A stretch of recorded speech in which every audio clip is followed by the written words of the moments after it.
Olá, queridos alunos do sétimo ano, como vocês estão? Querido sétimo B, C, D, E. Meus alunos queridos, saudades de vocês, espero que todos estejam bem e a família de vocês também. Eu gostaria de retomar e reforçar os temas dos conteúdos que foram estudados e propostos agora no segundo bimestre, pelo Centro de Mídias São Paulo, pelas aulas, pelo caderno do aluno que vocês têm, pelas atividades que eu mandei. Então, o que nós estamos estudando no sétimo ano? É a transição da Idade Média para a Idade Moderna. Nessa transição, lá do feudalismo, que eu ensinei para vocês, que nós explicamos lá no começo do ano, então tem a burguesia, que é a classe dos comerciantes, que apareceu e transformou, mudou a sociedade medieval. A sociedade medieval era dividida em clero, nobreza, servos. Aí o que aconteceu? A burguesia, a classe dos comerciantes, entrou, transformou, modificou tudo aquilo. E nós vamos passar para a Idade Moderna. Nessa Idade Moderna tem o Renascimento. O renascimento cultural, comercial, urbano, que teve o seu berço na Itália. Tá? O renascimento comercial começou na Itália, depois se espalhou para várias cidades da Europa. Isso transformou muita coisa na cultura, nas cidades, no comércio. Então, uma coisa que o Renascimento trouxe foram grandes invenções, grandes inventos, muita transformação. Desses inventos, a pólvora, que na verdade não é um invento, mas eles trouxeram da China, a pólvora. A questão é que eles transformaram em arma de fogo. A arma de fogo não era conhecida. Então a arma de fogo foi uma forma dos europeus conquistarem novas terras. A bússola, caravelas, o papel, a imprensa, que permitiu livros e modificou muitos conhecimentos da época.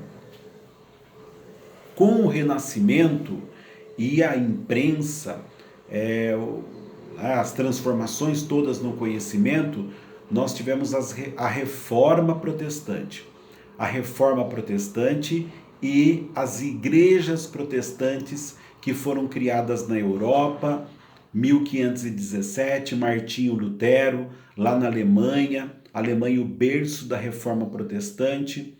Começa então igrejas protestantes, a luterana, primeiramente, que vem de Martinho Lutero, depois a calvinista, a anglicana. Então nós temos grandes transformações logo no começo da Idade Moderna, com o Renascimento e com a Reforma Protestante. A forma política que era característica da Idade Média, que era o feudalismo, ela se transforma, ela muda também. Então a burguesia precisava de um governo centralizado. Portanto, a formação das monarquias absolutistas. Precisava de um rei absoluto, de um rei poderoso. Então, os primeiros, isso a gente ainda trabalhou com vocês, os pioneiros, os primeiros, Portugal, primeiro país unificado na Europa, depois a Espanha. Depois vieram Inglaterra, França, Holanda, outras monarquias. Então, o absolutismo, o rei poderoso, forte, que impõe a sua força. E o mercantilismo, que é a economia desse rei forte. A economia, ela é controlada pelo Estado. Com isso, esses países muito poderosos, com muito dinheiro, financiados pela burguesia, eles se lançaram na expansão marítima. Eles foram em busca de novas terras, de riquezas, de prata, de ouro.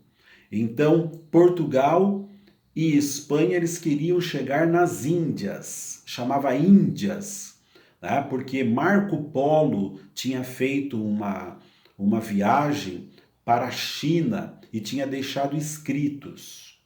E os muçulmanos traziam os produtos do Oriente pelo Mediterrâneo. Mas os europeus, eles queriam chegar diretamente nesses lugares. Então, a Espanha começa a sua expansão marítima e Portugal também. Então, Portugal, em 1488, Bartolomeu Dias conseguiu contornar o Cabo das Tormentas, que veio a se chamar Cabo da Boa Esperança, lá no sul da África do Sul. Então eles vão conseguir sair lá do Atlântico, vão atravessar toda a África e subir lá para a Índia. E em 1498, Vasco da Gama conseguiu chegar em Calicut. Cristóvão Colombo chegou na América em 1492. Pedro Álvares Cabral chegou no Brasil em 1500. Então, na verificação de aprendizagem que eu vou mandar para vocês, estou mandando hoje, estou postando no Classroom, também nos grupos de WhatsApp, vocês vão trabalhar isso. A expansão marítima, o absolutismo, o mercantilismo.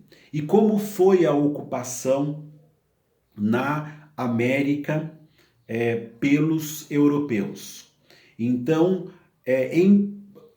teve o Tratado de Tordesilhas, isso é muito importante, Tratado de Tordesilhas, 1494. Cristóvão Colombo tinha chegado na América em 1492, já chegaram notícias na Europa. E como Portugal e Espanha mandavam no mundo naquela época, porque eles que tinham a tecnologia marítima, então houve um acordo. E por esse acordo, né, um pedaço da América ficava para Portugal e um grande pedaço para a Espanha. Tratado de Tordesilhas. Então, em 1500, quando Pedro Álvares Cabral chegou na América, então, esse pedaço, que hoje corresponderia a 1/3 do Brasil, era de Portugal. Então, a América portuguesa, eles começaram explorando o pau-brasil, depois a cana-de-açúcar, muito lá na frente o ouro. Então, é o plantation, monocultura, latifúndio, escravidão, tanto indígena como a negra, para exportação. Eles vinham com essa intenção de explorar as terras aqui no Brasil. Na América Espanhola, começando lá do México até a Argentina, também teve esse modelo de plantation. Lá já tinha uma escravidão entre os índios, chamada mita e encomienda. Mas também era a exploração do ouro e da prata. Incas, maias e astecas, grandes impérios que vocês tiveram oportunidade, vocês têm oportunidade na apostila de estudar essas grandes civilizações indígenas, Incas, onde hoje é o Peru, maias e astecas, México e países ali em volta. Império Inca, Peru, Bolívia, Equador. Então vale a pena vocês pesquisarem na apostila e também se interessarem por esses grandes civilizações indígenas da América Espanhola. E lá em cima, na América anglo-saxônica, eles foram colonizados pelos Estados Unidos. Os Estados Unidos, né, foram colonizados pelos ingleses, e o Canadá, uma parte pelos ingleses e pelos franceses. Então, do norte dos Estados Unidos até o Canadá é o chamado tipo de colonização de povoamento. O sul dos Estados Unidos também foi em forma de plantation. Então, é isso que esses pontos que vocês devem ter como atenção, e são esses pontos que eu vou fazer uma proposta agora de verificação de conhecimento e de pesquisa que vocês deverão entregar para mim até a próxima segunda-feira, e vocês me entregando isso, nós vamos encerrar o segundo bimestre. Um grande abraço para vocês todos, fiquem na proteção de Deus, vocês e a família de vocês.